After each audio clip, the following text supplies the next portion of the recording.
Hey, everybody, welcome to my guest tonight. This is Jeff Revilla, your host. I've got an amazing guest. We are going to have a crazy good time.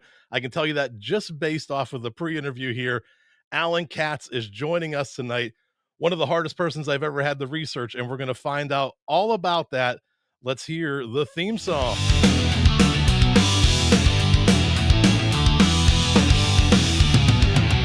From haunted tales to backstage fights, he's lived the chills in Hollywood nights.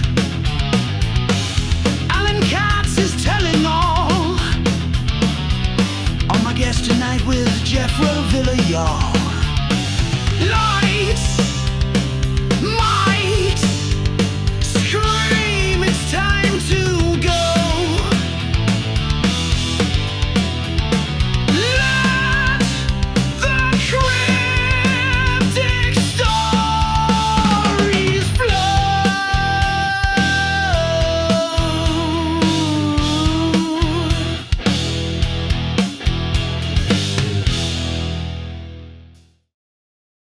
Alan, welcome to the show. And by one of the hardest persons ever that I've researched. I do want to point out that it's all downhill from here after that song, Jeff.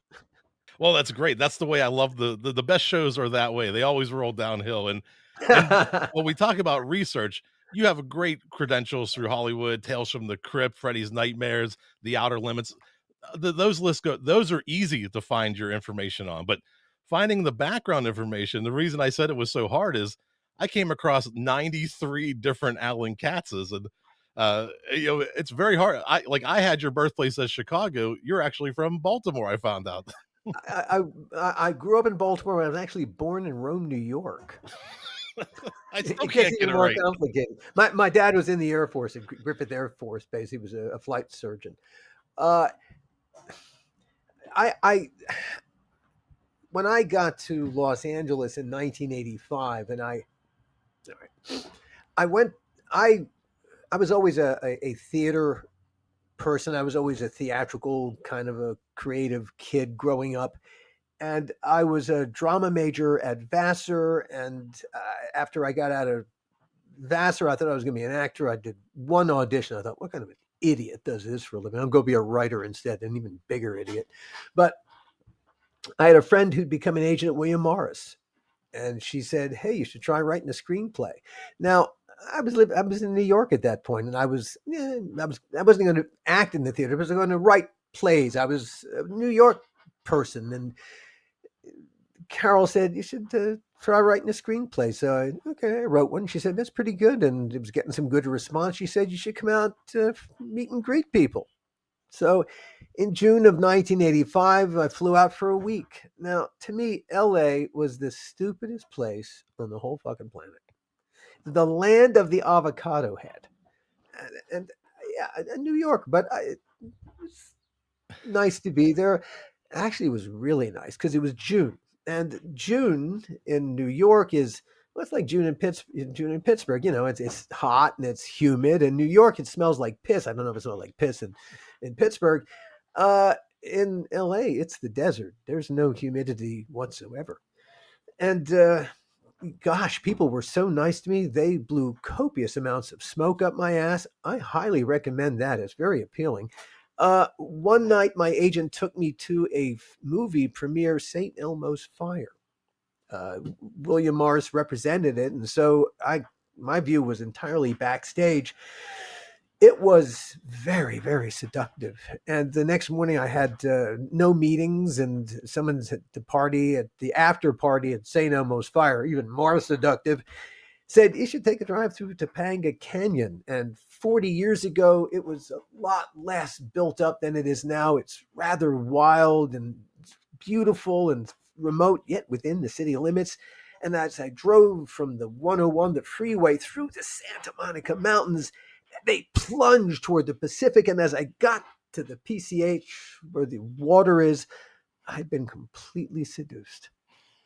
LA wasn't my lady, but I was definitely LA's bitch.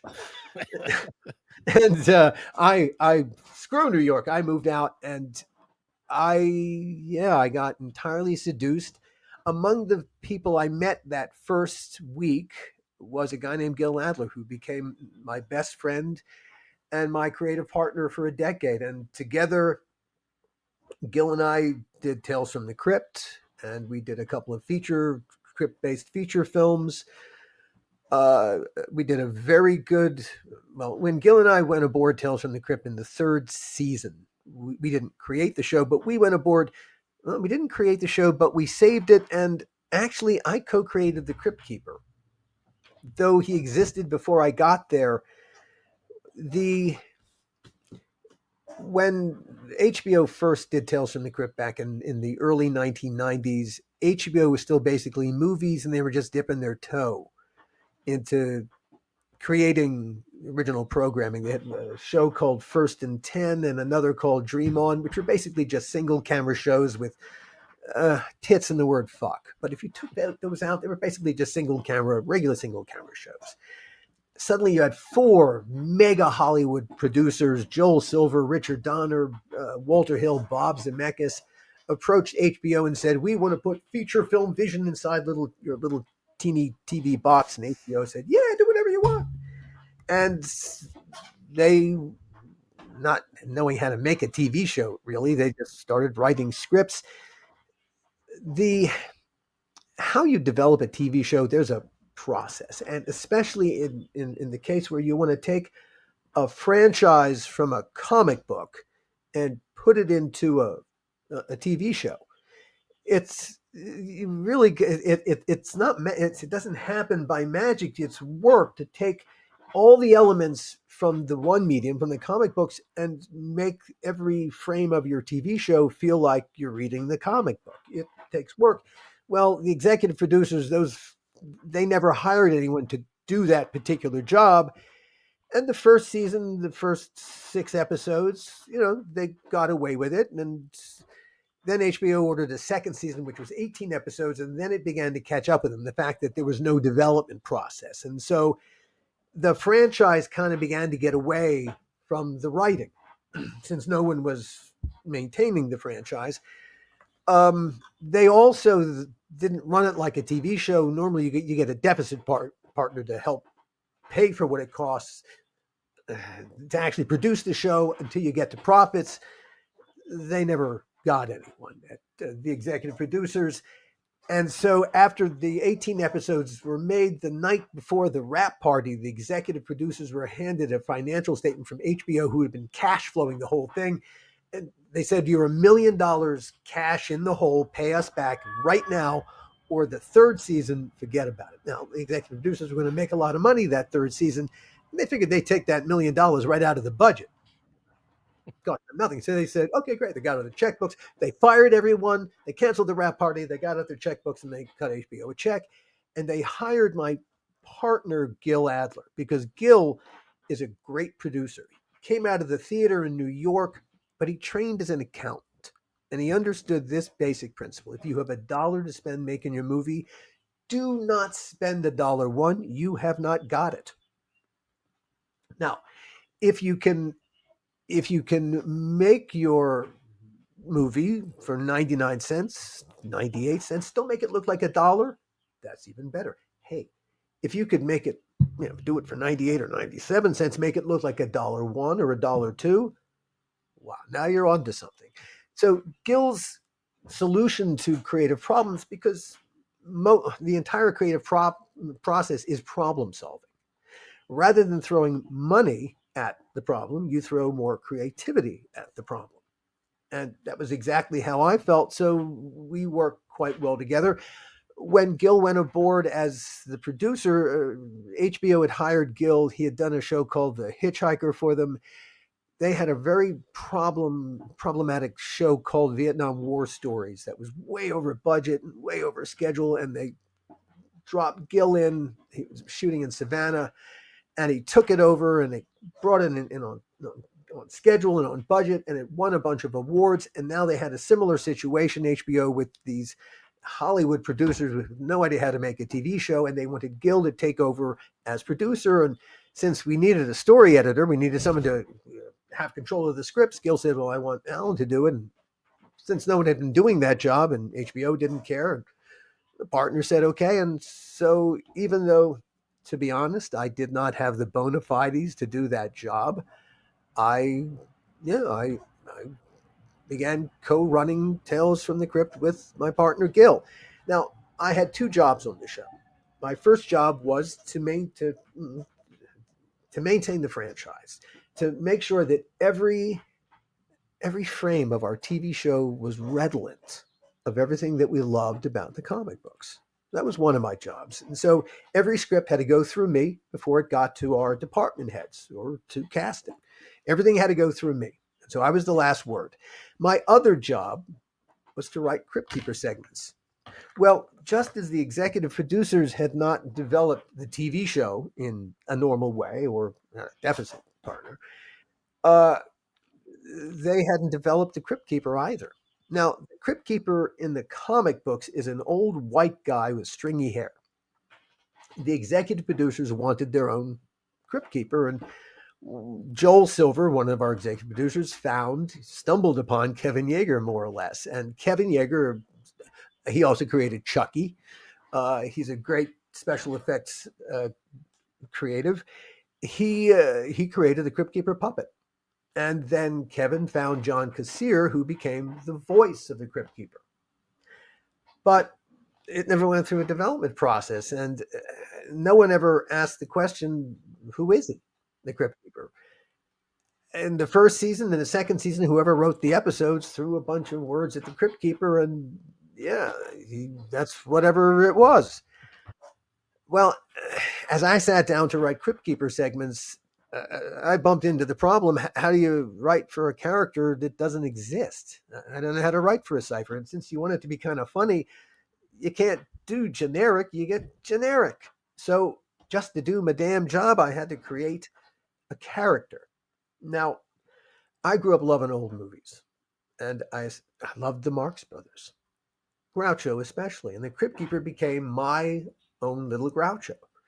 And I had to invest him with a personality, a character, and being a writer and therefore somewhat lazy, I reached for the closest thing at hand, which was me.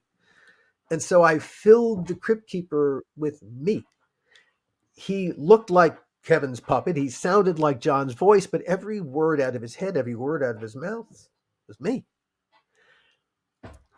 Something happened during that third season, which was supposed to be the last, and HBO was quite ready to write the whole thing off. We turned it around. We suddenly, reinvested the franchise, and suddenly the audience came back. We began to get big stars. We committed to making that happen. But the real thing that turned the franchise, not just around, but into a franchise, was the Crypt Keeper. The creation of... Suddenly he went from being a puppet that talked to being the Crypt Keeper of the franchise. And that really was when it took off. That's why Universal suddenly ordered 3 feature films. There's a testament to the strength of the Crypt Keeper. A bunch of years ago, people have been trying to remake Tales from the Crypt for years. It will never happen, and I'll explain why. But a couple of years ago, M. Night Shyamalan, he had optioned the comic books, and he was going to remake Tales from the Crypt as part of a horror wheel that TNT wanted to do on Thursday nights. He didn't realize when he optioned the comic books that the Crypt Keeper he had the rights to was the old white guy with stringy hair. It ain't the Crypt Keeper that was created for the TV show. These are 2 separate pieces of intellectual property, of IP, owned by 2 different people. Now, the Tales from the Crypt comic books, that is owned by William M. Gaines's family, because Bill is no longer with us. The puppet is owned by the Crypt Partners, everyone figures the Crypt Partners, that's Joel Silver. Now, Joel is, in his day, a great producer, an impresario, but a major league asshole. One of the biggest fucking assholes on the planet.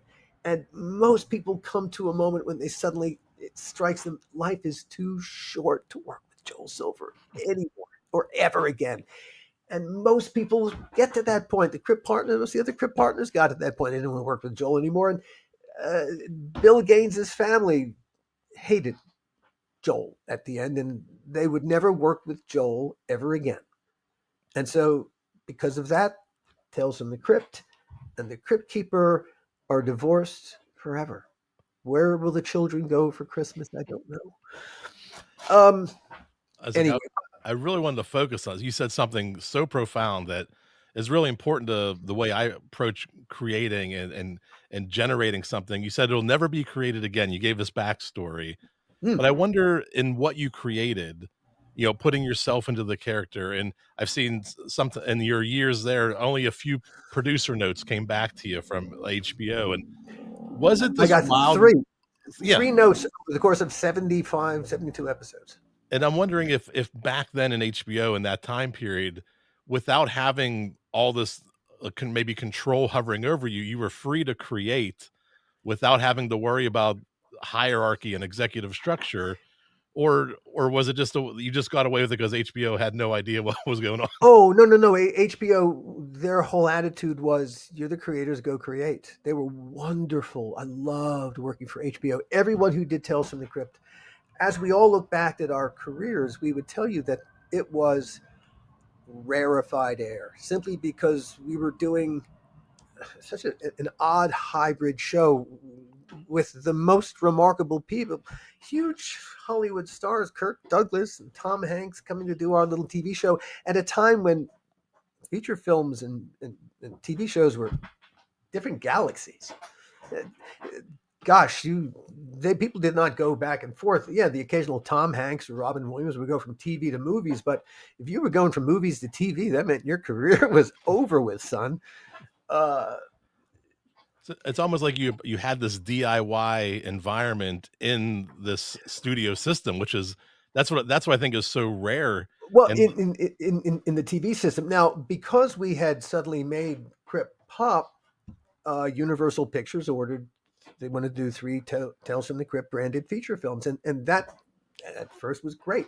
The first feature that we did, I'm quite proud of it. It's called Demon Knight. Uh, Ernest Dickerson directed it. Billy Zane is a wonderful villain. Jada Pinkett and Bill Sadler are the heroes. Great cast. What a wonderful cast all the way around. Yeah, it's still. I think it's a classic horror movie. The mandate was make three different movies. Now, Gil and I, neither of us came out of horror.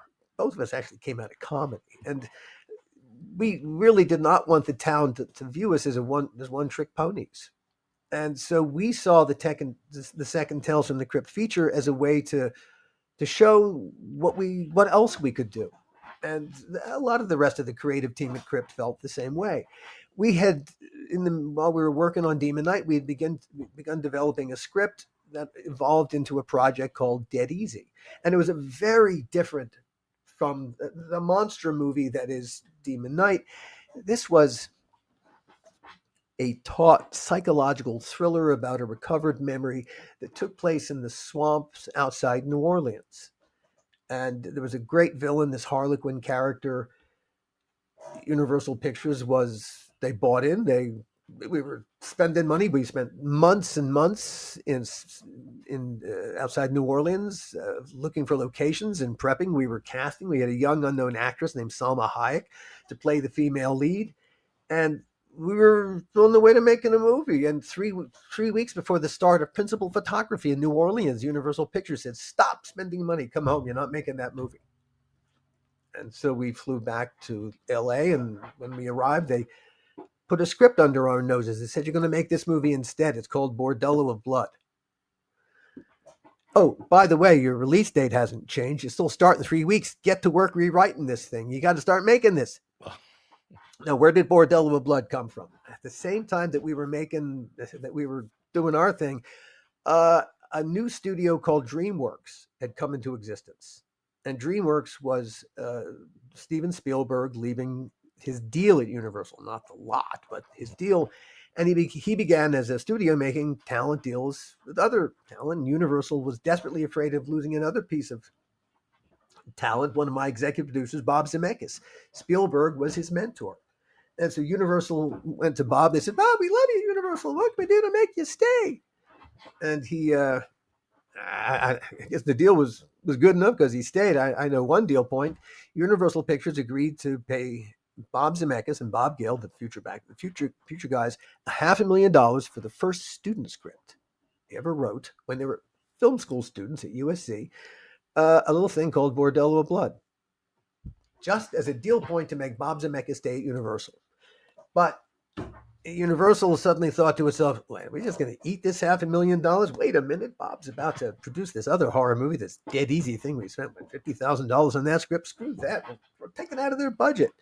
Guys, you're going to make Bordello and Blood instead. Look, it's got Bob Zemeckis and Bob Gale's name on it. It's bigger than Alan Katz and Gil Adler's names. Go. Start making the movie.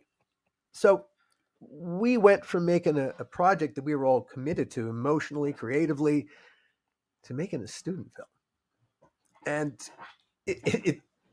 nobody wanted to make, none of us wanted to make that movie. It was not in no way, shape, or form.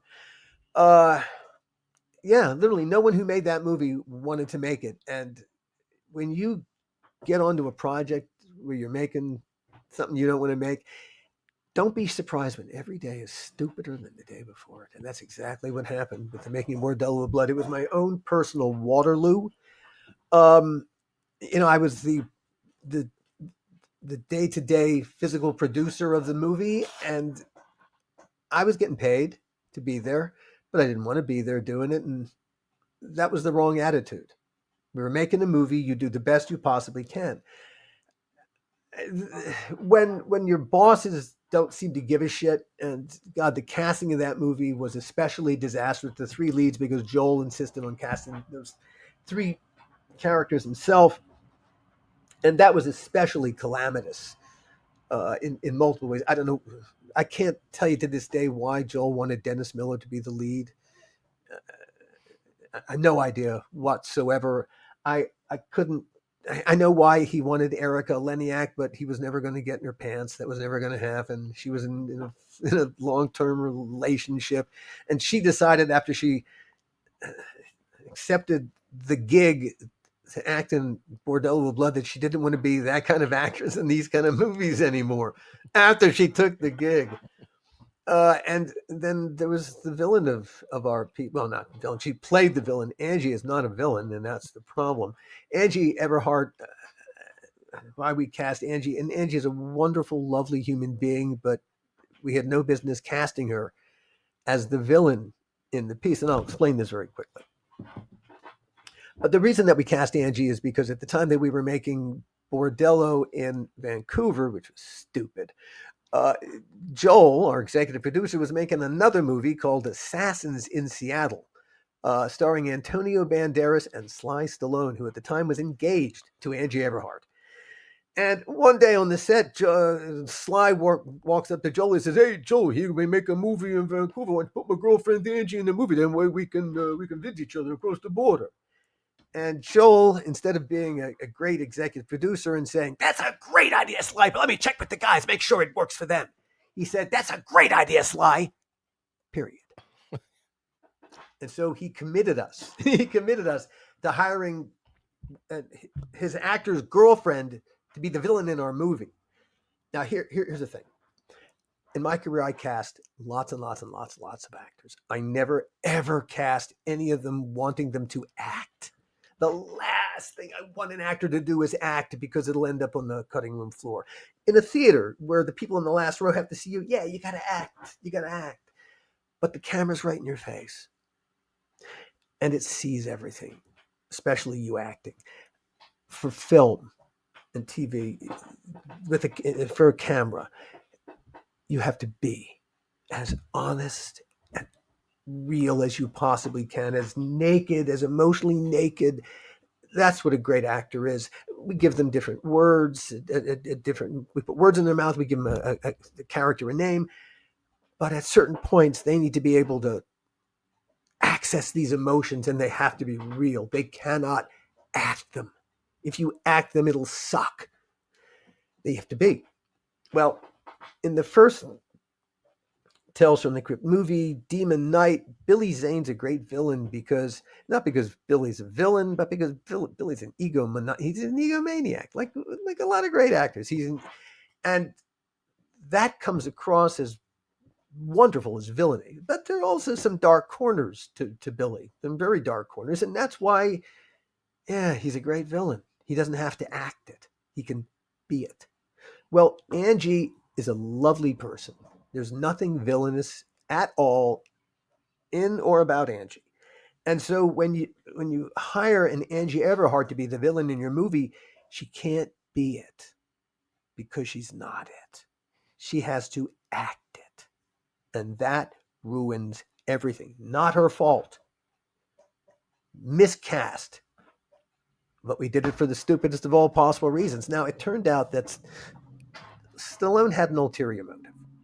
And we were going to be the consolation prize because he intended to break up with her, which in fact he did 2/3 of the way through our movie.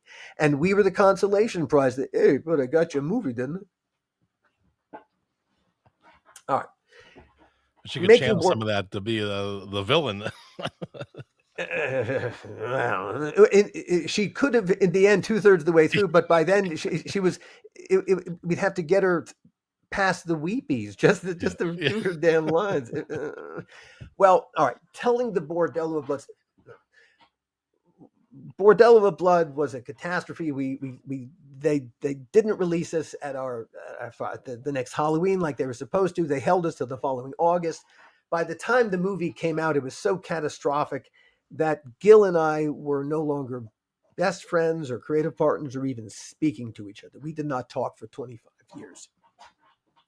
And over the next 2 decades, I did Outer Limits a couple seasons, and that was great. But I began a 2-decade-long descent into depression, writer's block, and I was keeping a secret from myself for 45 years that was doing more and more damage. In fact, it was why I think Bordello of Blood happened. 3 days before Christmas 2016, I came within literal inches of killing myself. And I knew I'd been heading in that direction. I'd been terribly afraid of medicating myself because that's a whole other possible hornet's nest of things that can go wrong. And I grew up in the medical culture. My dad was a surgeon, and so I knew what my GP knew, and I knew what he didn't know. And I did the research myself, and I knew I was capable of the ultimate self-harm. I headed straight to my GP. I told them what I had done and what my plan was. They said, do you think maybe you should, they asked me 3 times if I thought perhaps I should be hospitalized. I said, look, no, I came here because I want to not do this. Here's the medication I've researched. I want you to prescribe this for me. And they got out their smartphones. They said, okay, this seems reasonable. And they wrote the script.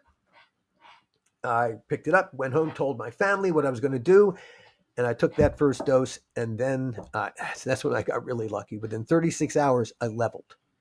I felt the drug contain the darkness. The darkness is still there, but it cannot get at me anymore. And because the darkness could not get at me, I could confront the secret that I'd been keeping from myself for 45 years. That when I was 14, I was sexually molested twice by the religious director at the synagogue where my family belonged outside of Baltimore. Now, it's not the first time. The first time is bad, but for me, it was the second time that really fucked me up. Because the second time happened only because I didn't say anything after the first time happened. And so when you walk in the second time thinking, oh, surely I made that up.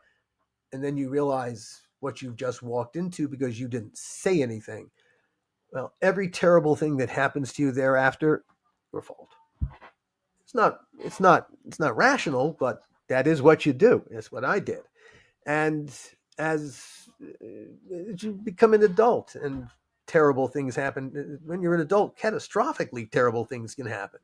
You can take your whole career and flush it down the shitter as I did.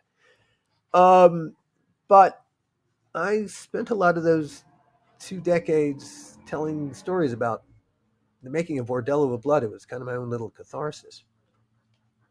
The pandemic happens, and during the pandemic, these 3 Tales from the Crypt fans start making a podcast called Dads from the Crypt.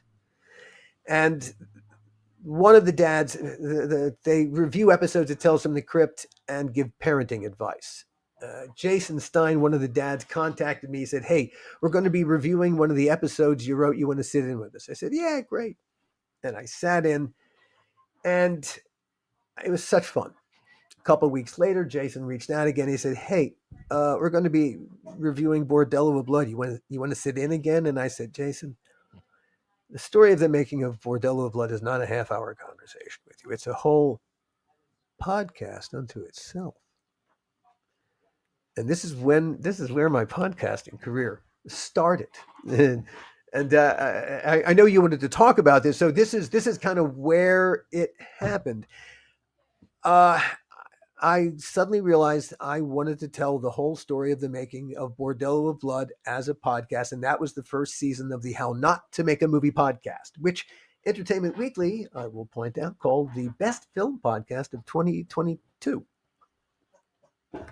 In order to tell the story, and what I wanted to do when I dealt with my secret, it is absolutely true what they say about the truth setting you free. Amazingly liberating. And if you can't tell yourself your own story, really, how well can you tell other people's stories? And I went, because of this thing happening, I think I went from being a damn good writer, being a storyteller. Because now that I could tell my own self my story, I could tell anyone my story, I could tell anyone's story with that kind of balls to the wall honesty, because that was the point of the exercise. I had a friend from school, as I began to do subsequent seasons of the How Not to Make a Movie podcast, a friend from school, from elementary school, reached out to me. He had a story, something that happened to him, a real story that he wanted to turn into a movie or a TV series. And when he told it to me, this became the first story podcast, The Donor. I explained to him the process of taking an idea from, let's say, my head out turn it into a TV series or a movie. TV series, years. This is years in happening, years to get the script right, the first episode. All right, let's say, all right, the TV show. So I need more than just the script. I need the whole Bible. All right, that's the first episode. What happens in episodes 2 through how many episodes in the first season? And all right, what's the story arc for the first season, and then the second season, and the third season, and the fourth season, and who are all these characters? What's the universe like? What does it feel like? What does it look like? What does it smell like? Even. Well, to create that 50 to 60 pages, that spent another year really to get that right. Then, all right, you've got your whole package together. And all right, now you turn to the marketplace. You got to get a bunch of executives to read this material. Now, to induce them to read, excuse me, to induce them to read, you have to create a pitch deck, which is the whole concept in storybook, in comic book form, with minimum words, mostly images, just to really to convince them to read the thing. That's just to get in at the top of the meat grinder. And then if they say yes, it's got to go through the meat grinder with the whole creative process and your wonderful idea of that script and package. Who knows what's going to come out the other end as the sausage? I said to him, "You don't want to do this." I said, "Look, to take an idea from our heads into a podcast, well, the only person standing in our way is us. There's no executive. There's no executive suite. Think of all the assholes in the way over there. There's only one asshole in our way here, and it's us. We have to find our own audience. We have to do all the promotional work ourselves, but it's like it was doing Crypt at HBO. The freedom is incredible. It's wonderful." My friend Hal, call him Hal, worked his way through medical school in the mid-1980s as an anonymous sperm donor. Jump forward 27 years. He's a successful radiologist, and he joined 23andMe curious about his health genes. It never occurred to him the ramifications of adding his DNA to a growing DNA database. That's what 23andMe and Ancestry's DNA section are. He lost his donor anonymity. Suddenly, 7 total strangers found Daddy, except 6 of them had no idea their actual biological father was Hal, a sperm donor. The 7th, one of the daughters, brought a thing called genetic sexual attraction to the table. Now, the adoption world has known about genetic sexual attraction for quite a long time. It turns out when people who are genetically related to each other, when they are not brought up with each other, and when you put them together later in life as adults, it's not unusual for there to be intense emotions and sometimes even sexual attraction. They describe meeting someone who they feel like they've known their whole lives, who laughs at the same things they laugh at, completes their sentences, a feeling of intimacy they've never felt with anybody else in their entire lives. The woman who coined the term genetic sexual attraction, Barbara Gagne, gave up a son for adoption when she was 16, and she met him 25 years later when he was an adult. And upon meeting him, she says she fell head over heels in love with him, and she was quite ready to have sex with him. And he loved her too, but wasn't able to. Yeah, he didn't feel sexual attraction toward her, but she used the term genetic sexual attraction to describe that feeling. All right. When this one daughter brought this idea to this conversation, Hal had been married for 20 years to a woman who brought a son from a previous marriage. He had raised this son as his own, adopted him as an adult, but he had never raised a biological child of his own. Suddenly having 7 biological children, he was actually quite open to having, well, he wasn't going to be their father. He didn't father them, but having a fatherly relationship with them as much as they were open to. He had money, and he was quite open to cutting them in on the inheritance because they were blood. When genetic sexual attraction, when this hand grenade was tossed into the tent, it blew everything up. His desire to have this familiar relationship with these kids of his, just it became a nightmare scenario and absolutely bonkers. For me, I found while I was telling Hal's story, and the donor, this became the donor a DNA horror story. It's 7 episodes. While I was telling Hal's story, I found that I had become the thing I always wanted to be when I grew up, which is a podcaster. I loved telling Hal's story. I loved telling my story in Not to Make a Movie podcast. I love storytelling in this medium, in part because of the intimacy. People listen to our stories and our voices, earphones or earbuds, or in their cars with just giant sound pod, really. And they take our voices and our stories and they put them inside their most intimate space between their ears, inside their heads. And it's an honor and a privilege to be there telling our stories, but it comes with a lot of responsibilities too. And I found while telling Hal's story that it was really the most rewarding creative experience I'd ever had, because there was nobody in the way of telling the story as honestly as I wanted to tell, and Hal was willing to be balls to the wall honest, and that was my thing. I decided to create a company called Costard and Touchstone Productions, and in the middle of, while I was telling Hal's story, I had to do some background research on the whole donor conceived community. And one of the donor conceived community who very graciously agreed to talk to me was a woman named Donna Hall. Donna learned at 40 that she was the product of a sperm donation, and that rocked her world. But when Donna told me the rest of her story, I said, Jesus, Donna, you're a podcast unto yourself. She said, I know. She said she'd been trying to tell her story herself, but even a great story needs to be told the right way to be a great story. And I said, Donna, let me help you tell your story. And so after I was finished telling Hal's story, I began telling Donna's story with her in the hall closet. Donna grew up in the 80s and 90s in a lower tier crime family outside of Philadelphia. Now, the Halls weren't the Corleones from the Godfather movies, but they made national headlines just the same.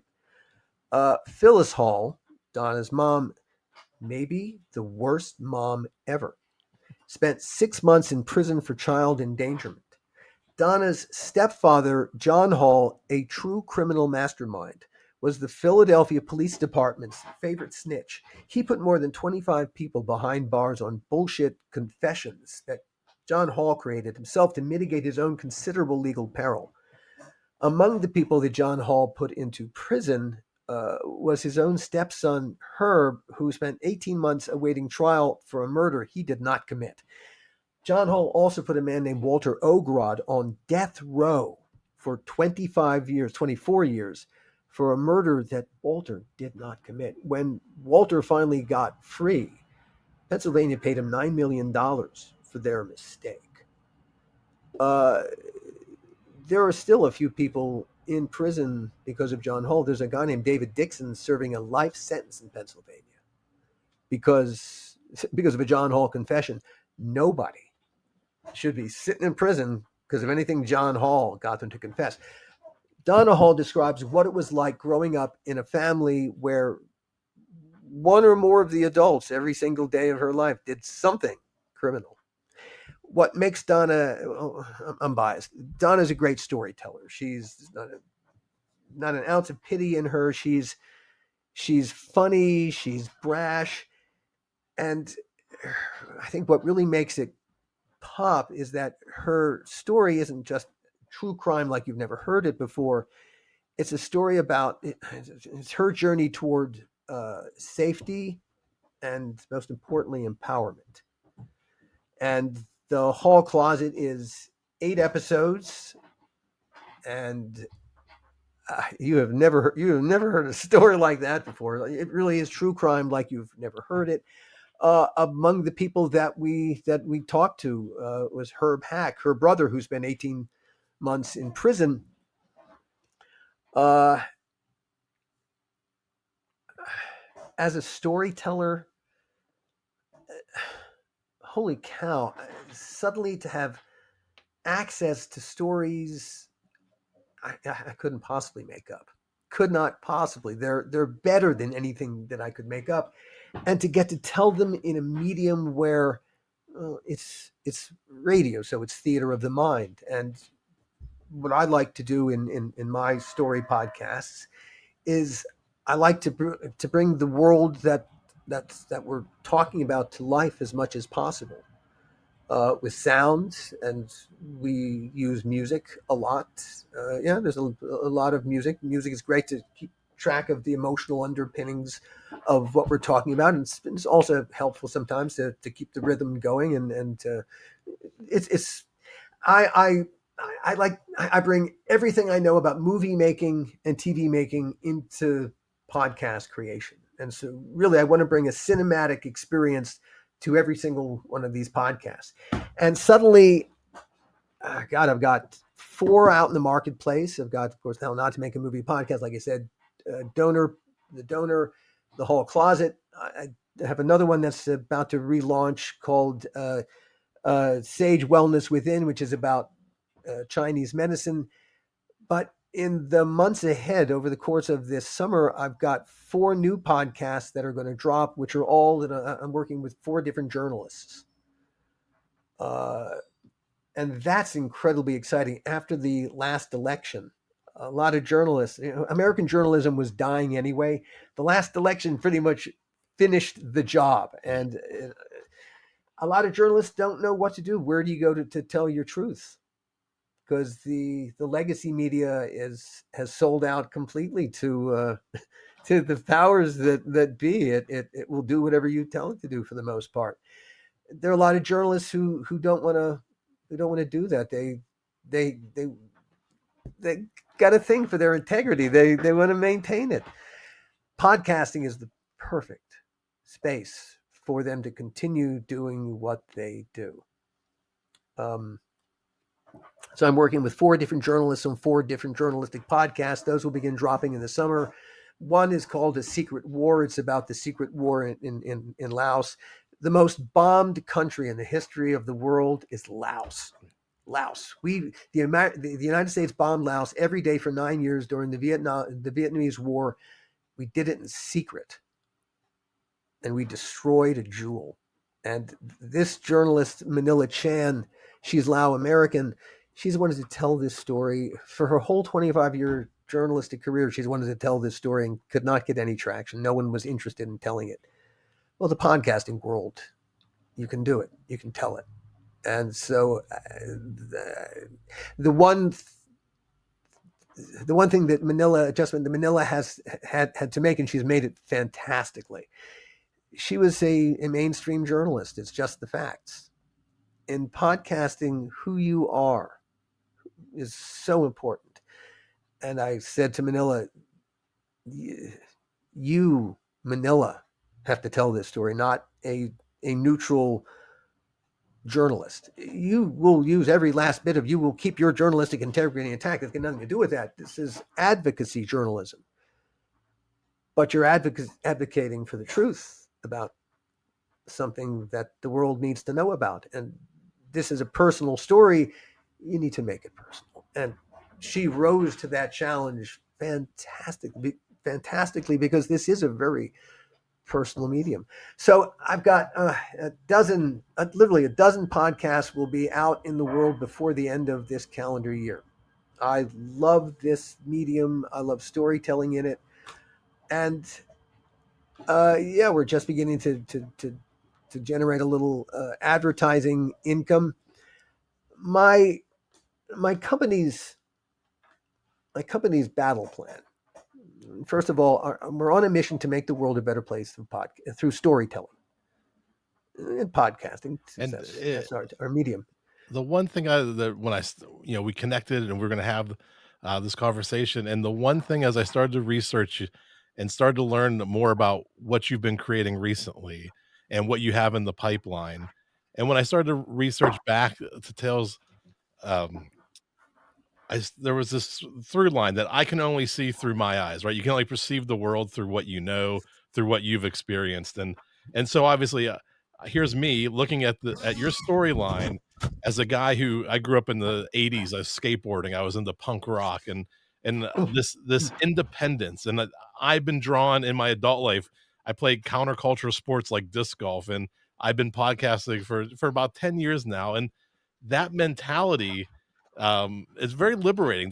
And I'm seeing it in what you've been creating lately, and I saw that in those early days at HBO. There's this thread that connects the two dots, and I love the wild story. west. Oh, yeah. Yeah. And I really wanted to hear your perspective on, you're talking about podcasting and these projects that you're working on, but the like who are you taking notes from, and who do you have to answer to when you're creating podcasts? And that's what there's no one standing between you and your story except you. And there is a trick. There's a secret sauce. You got to make great content or content that a lot of people will listen to. That's the challenge. And yeah, it's not easy. You can't say, well, I'm going to make great content and people are going to listen to it. It doesn't work that way. It's work, and it's a crapshoot.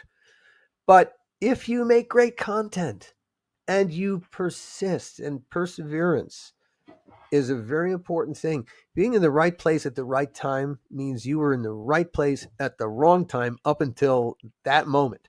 and people were walking by you looking at you like, what the fuck are you standing there for? Were you stupid? And then suddenly that door opened and everyone looked at you like, how did you know? How'd you know to stand there? Perseverance. You got to believe in what you're doing and you got to persevere. And that doesn't guarantee success either, but you got to see the long-term struggle of it. And the vicissitudes will come and you got to surf them and survive them. If you can survive long enough, you'll just outlive the bastards. Yeah. If you look behind me, I'm surfing right now. I last year I opened I believe it's the world's first theater space dedicated to live podcasting. My accountant would tell me to about the perseverance, uh, but I'm standing here. I fully believe in live podcasting. I believe in live events. I believe that this is the way that podcasters, small and I'm always harping on the DIY podcasters, but there's other ways that you can do something and support yourself than just focus on trying to get host read ads. And so I'm standing on this pillar right now. When you said that, I'm like, oh, I believe live events are the future for sure for podcasting. And Oh, I'm standing here taking wave after wave. one of the other parts of my design by having produced podcasts, actual story podcasts, a bunch of the podcasts that I have in mind that I want to get to, some of the big ones, the really big projects. These are things that I wanted to do as movies and TV shows especially.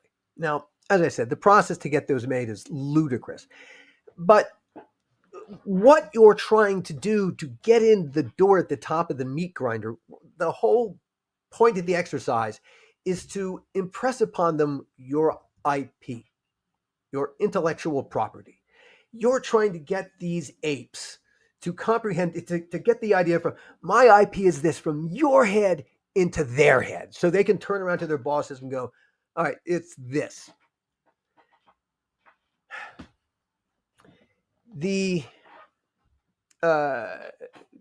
It's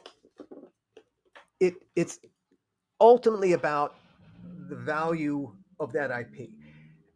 When you go to sell it, you go cap in hand, and you're trying to make them understand your IP. All right. If I produce it as a podcast first, well, I put the IP into the podcast. It's there on the table where everyone, the audience included, can hear it and in their minds see it. And if I've got an audience and an audience of size, and we've got a couple of advertising dollars coming in, well, the thing about people in executive suites, the thing you really have to understand about them is that they're risk averse. If they make a wrong decision, you're going to get fired. Extremely risk averse. When you walk in the door with your idea that you want them to develop, that means they're going to have to take a risk into the unknown with you that it will, what is it?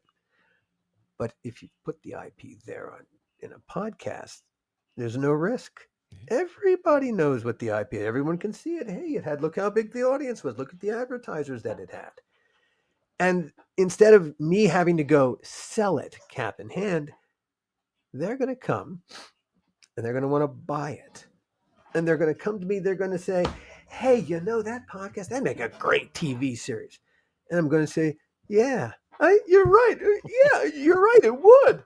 And they're going to go, hey, here's a check. And I'm going to go, oh, that's nice. You're going to have to add some zeros and move the decimal point over because you have competition, fuckhead. Yeah. My goal with podcasting, one of the goals with my company, with Costard and Touchstone, is to flip the power dynamic away from the money back to the creatives and the ideas. So that, look, it's always in the power is in no. To say, I don't want your check. No, I'm not going to make a deal with you. No, go the fuck away. I want the power of no. I don't want them to have the power of no. And podcasting, podcasting is an exquisite way to flip that power dynamic, because we can create everything. I can tell, literally, I can do the whole production myself. And because the AI has gotten very sophisticated, and yeah, there are downsides to it, but it can fill in blanks that, hey, to create a sound design, what it cost a fortune before, I can do with just my basic subscription. And all kinds of places where you can nip sound from here and there, really without bothering anybody. It's anybody with an idea in their head and a little bit of technical knowledge, and really anyone can edit a movie these days. Anyone can edit sound. Anyone can do any of these things these days. It's incredibly democratic.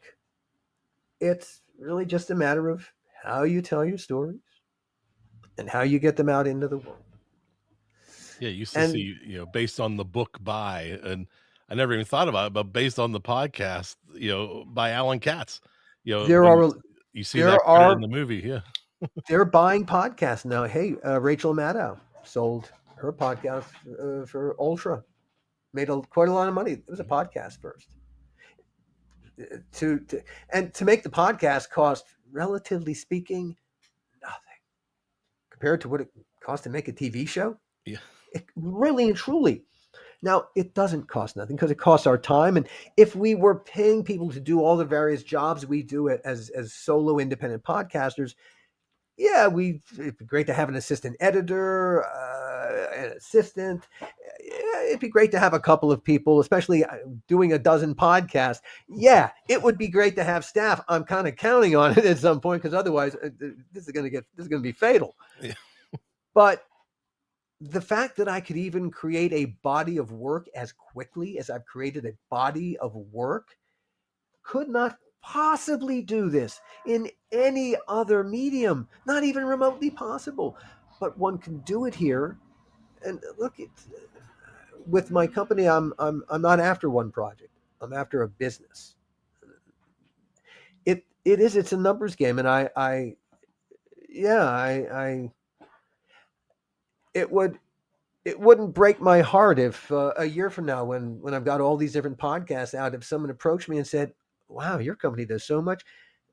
Uh, we'd like to put some money into it." Hey, let's play Shark Tank. Yeah. It is. I mean, it's no different than the studios. That's a numbers game too. You produce Of course, 100 movies to get five profitable right, ones, and right. I've never heard that model applied to podcasting, which I love it. This is a I'm better all in. bet. Yeah, but this is a better bet because it literally doesn't cost, Yeah. relatively speaking, anything. I mean, as the deal that I make with everybody, my creative partners, first of all, in terms of rights, what are we talking about? I'm only ever talking about what I refer to as the unique interpretation of the story that is the podcast. That's the only thing that I'm ever talking about rights wise. So I'm not interested in anyone's life rights. I don't want one I'm not entitled to. I just want to tell this little piece of the story this particular way. If that's what the story that someone wants to tell is a movie or a TV show, and that's actually, hey, look, that's the whole reason I told the story this way. Here's how you should tell the story as a movie or TV show. That's why I did it that way. So yeah, I pretty much guaranteed myself that I'm going to get it this way. But it's a very narrow, it's a tranche of anybody's life or anybody's rights. I want to really limit that as much as possible because, yeah, podcasting. I don't want to get in movies and TV, man. The legal stuff can kill you. Yeah. And so we have to be savvy about what rights are we talking about in these stories. And if someone comes looking for, to buy stuff, we got to be very savvy about what we own and what we don't. Because That is the wonderful thing about podcasting. We, the podcasters, own everything. 100%. And if there's ever going to be any money, it's in ownership. The that is the ownership part of it. And even back in 2005, 2006, I owned a skateboard shop at that time, and I was doing mail order, and I started listening to podcasts, and I had gone to college in the late 90s, early 2000s, and I'm listening to some really early podcasts, and I'm packing orders and shipping out, and I'm realizing that I'm getting a better education from these free podcasts than I got in 4 years of business school. It's relevant, it's up to date, it's showing me how to do things today in the age of the internet. And And it's from the point of view of the workspace itself, because they're in it doing it. yeah. And so that idea to me is exactly what you're talking about, and that exactly what you're doing now, that there is so much control and power. If people just understood the power of an RSS feed and the content that you can create and distribute on your own, it is unbelievable to where it was 25, 30 years ago. And to have that kind of control and, to create, almost, if maybe you're think of your podcast as even working pilots that are completely pitchable, and instead of just having a book or a script that has nothing behind it, here you have a product that's you've brought to life, and you can show some numbers, show some statistics, show the interest, and it's such a better model than just getting a script. Let me point this out too. Getting people to read is so fucking hard. But listening to stuff's much easier. And they can do that while they do something else. Yeah. That's why podcasting is exploding, because people can listen to podcasts while they do something else, while they exercise or go for a walk or drive places. You sit down and watch a TV show. You got to sit down to watch a TV show. Although my kids, their experience of watching anything is always through their phone, but okay. More or less. Oh my goodness, Alan, this has been so great. I got you for an hour. I'm so glad you could join me for this hour. Where can people find you? I know there's a couple different websites. Is there a best website that has everything listed, or does the production company have a website? There's one that's costardandtouchstone.com. It should be live very shortly, if not done, but we're putting that together. Each and every podcast is findable wherever you listen to podcasts. The donor podcast, the donor podcast, the Hall Closet, which is also at thehallcloset.com, Sage Wellness Within. Like I said, they're all wherever you listen to your favorite podcasts. Keep checking out Costard and Touchstone production, costardandtouchstone.com. I will be there shortly, and there's so much coming. Hopefully there'll be some fireworks to draw everyone's attention. Great. But of course, doing other people's podcasts is also of incredible importance, because it's such a vibrant community. That's really, keep listening out for me. I'll keep doing podcasts, and hopefully we'll find each other. We will. Absolutely. I can't wait till the next time we meet. Alan Katz, this has been incredible. Thank you for sharing everything with us on My Guest Tonight. Let's go back to that theme song.